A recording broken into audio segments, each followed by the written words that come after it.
Hey guys, welcome back to Fantasy Tipped. My name is Julian, and in today's episode, we're going to be discussing the injury report for week 16/17 of the fantasy hockey season. Before we get started, guys, please leave a like, subscribe, hit that notification bell, follow me on Twitter at Fantasy Tipped. I'm constantly posting stuff there to help you guys win each and every week of the fantasy hockey season. First, let's take a look at the NHL's COVID list.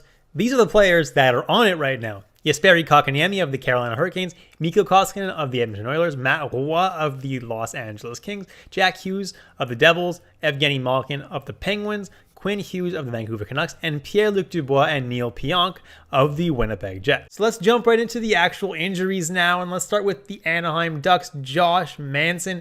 And he got a finger injury on a high hit from Brady Tkachuk, and he missed the game before the All-Star break.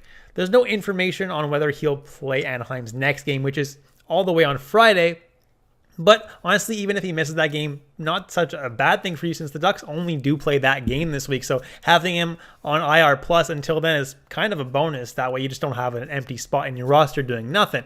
Then I have Sonny Milano, who's dealing with an upper body injury, and he's been out for almost a month now. But there has not been much info released on his injuries, so hopefully he comes back soon, but they really aren't saying much regarding that injury. Then I have Tuukka Rask of the Boston Bruins, and following that shoulder surgery, he wasn't quite the same playing for Boston. He wasn't that bad, so I'm surprised that they opted for this route and he retired, but that's the way it is. So Rask now is retired, and that makes Jeremy Swayman someone who has fantasy value once again. He is now going to get about half the starts in Boston going forward. So if he is on your free agency, go ahead and pick him up. Then I have Patrice Bergeron, and he collided with Sidney Crosby and suffered an upper body injury. All we know for now is that he'll miss Boston's next game versus Carolina on Thursday. Being ruled out a whole day in advance, though, isn't normally a good thing, and it does involve his head. So who knows how long he will be out for if he did suffer a concussion. Hopefully, fingers crossed, he didn't, and he won't be out for too much longer. Next is UPL of the Buffalo Sabres, and he's actually healthy now, but they sent him down to the minors because Craig Anderson and Tokarski are also both healthy in Buffalo.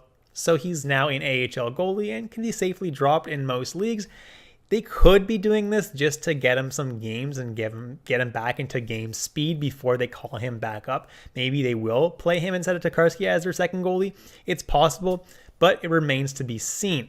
Then I have Teuvo Teravainen, and he's got a day-to-day lower body injury, and he should be back any day now since even before the All-Star break, he was a game-time decision. So I expect him back any day now. Then I have Jonathan Toews, who has a concussion and is not practicing just yet. And with a concussion, it can take any range of time to heal from it. It could take a couple days, it could take a couple of months at the most. And Jonathan Toews has not been that good this year, so Toews can be safely dropped in a lot of leagues. And then I have Kevin Lankinen, and he's not expected to travel with Chicago for their next 3 games on that road trip. So the earliest he could be back is late next week at some point. Then I have Bowen Byram of the Colorado Avalanche, and he has still pulled himself out of hockey right now due to lingering concussion symptoms in his day-to-day life. And as of right now, he still has not rejoined the team. Then I have Nathan MacKinnon of the Colorado Avalanche, and he will not be playing on Thursday after getting nose surgery to repair that broken nose. But there is a chance that everything works out just right that he could play on Sunday. Is that a guarantee? No. I honestly think he doesn't play on Sunday. But there is a chance, and if he doesn't play on Sunday, he likely does get back next week. Next is Brayden Holtby of the Dallas Stars, and he suffered an LBI before the All-Star break, but he did back up Jake Ottinger on Wednesday night. So all signs are pointing to him being healthy now, so that's a good thing. Then I have Jakub Vrana of the Detroit Red Wings, and he's been out the entire season. In the offseason, he had surgery and was expected to miss about 4 months, which would mean he could return just about now. He is actually practicing right now, but in a non-contact jersey, and was targeting a February return.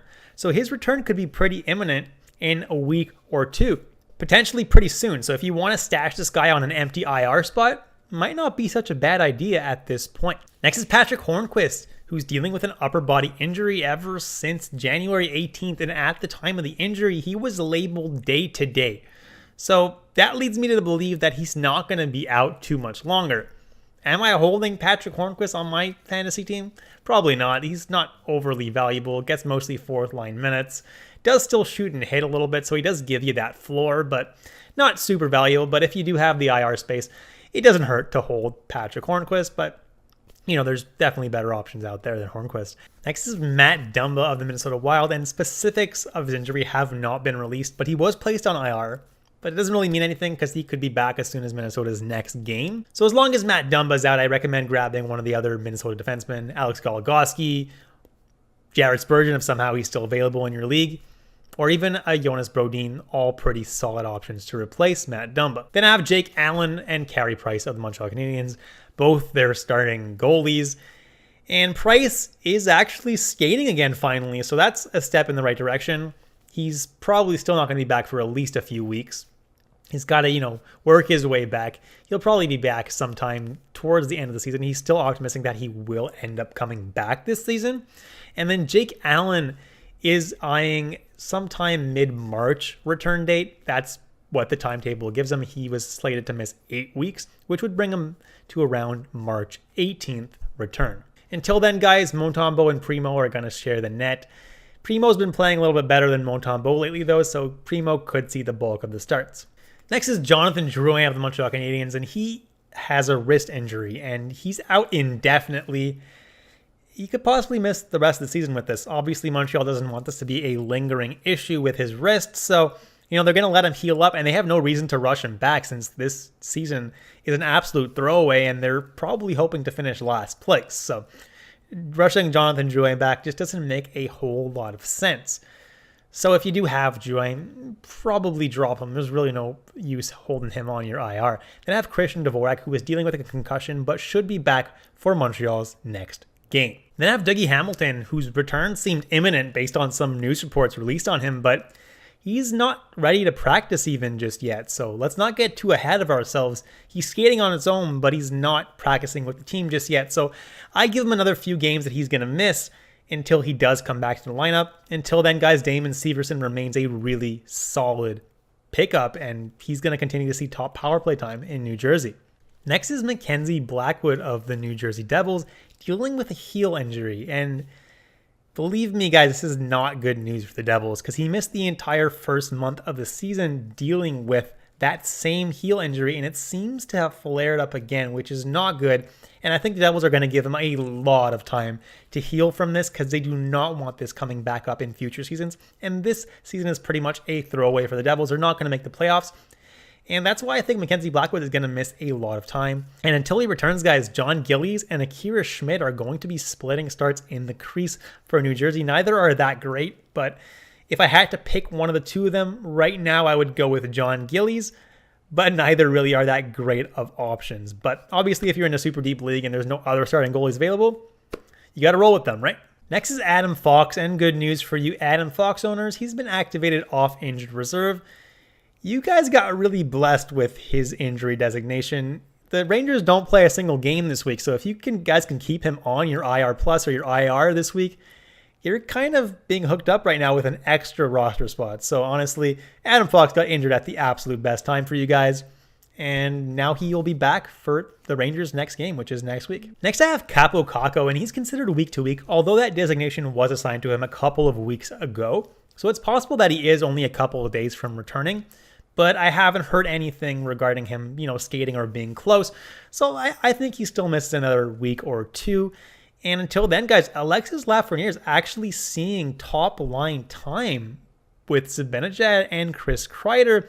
They're finally trying him out as a right winger, and that makes him a lot more valuable in fantasy as well, having that right wing eligibility. I don't mind giving Alexis Lafreniere a shot right now if you're in a really deep league and you're looking for someone to add. Then I have Drake Batherson and Josh Norris of the Ottawa Senators, and for you guys that had him all season long and were super excited for Ottawa to finally have a really favorable schedule, you guys got screwed because Ottawa had an awesome schedule this week, week 16. They played 5 games, 7 in total if you count the 2 that they played before the All-Star break. So obviously having them out of your lineup this week probably hurt you. in a pretty significant way, but it just happens sometimes in fantasy and you got to deal with it. But Jake Batherson is expected to miss a couple months, and that was announced on January 28th, so he's probably out till the end of March at the very least. And then Josh Norris is expected to miss at least another 2 weeks. Next are Sean Couturier and Ryan Ellis, and according to the coach, they don't even know if Ryan Ellis is going to come back this season. Couturier should be back at some point this year, but both of them are on long-term injured reserve, and they're going to take their time making their way back from injury just because Philadelphia has no reason to win games right now. They're not going to make the playoffs, and therefore they're going to be super overly cautious with both these guys. I think Ryan Ellis is going to miss the rest of the season, and I think Sean Couturier is going to miss significantly more time as well. Then I have Erik Karlsson of the San Jose Sharks, and the Sharks are hopeful to have him back in the lineup by the end of March. So if you can stash him on your IR and you have the IR space, absolutely hold on to Karlsson because he will be helpful for your playoff run. He definitely will be back in time for that. Next is Jaden Schwartz of the Seattle Kraken, and in January it was announced that he would be out 6 weeks, which would give him a return date of next week on the 17th or so. So it's definitely possible that Schwartz returns next week at some point to your lineup. If not next week, he probably is going to be ready for the week after that. Next is Erik Cernak, and he's not expected to return this week.